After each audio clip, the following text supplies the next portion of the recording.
If it does not grow roots, it is not going to bear fruit. And friends, what Jesus says here is that if it doesn't bear fruit, he's going to remove it.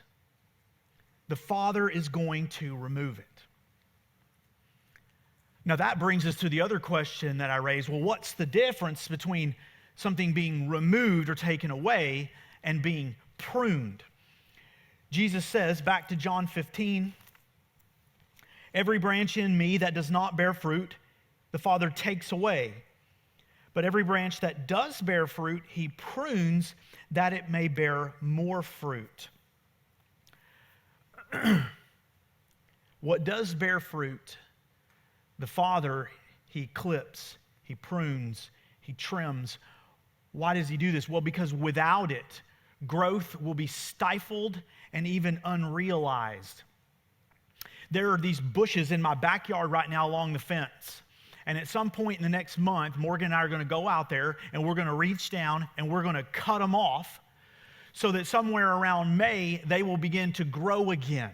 And they'll be even bigger and prettier this year than they were last year, if we go prune them.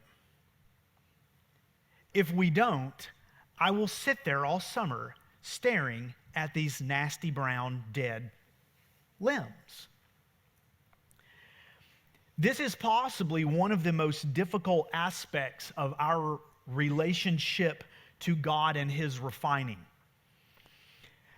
And it's not maybe necessarily difficult to understand, it's difficult for us to accept and embrace that for the dross to be burned away from the gold, what has to happen? Well, the heat of the fire has to be turned up.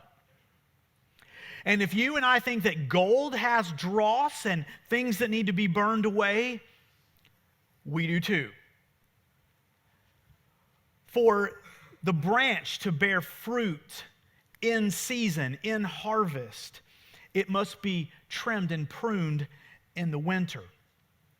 And again, I don't think any of that part of it is hard for us to understand or maybe even accept. The difficult thing for us is the fact that the pruning of the Father is almost always going to be painful.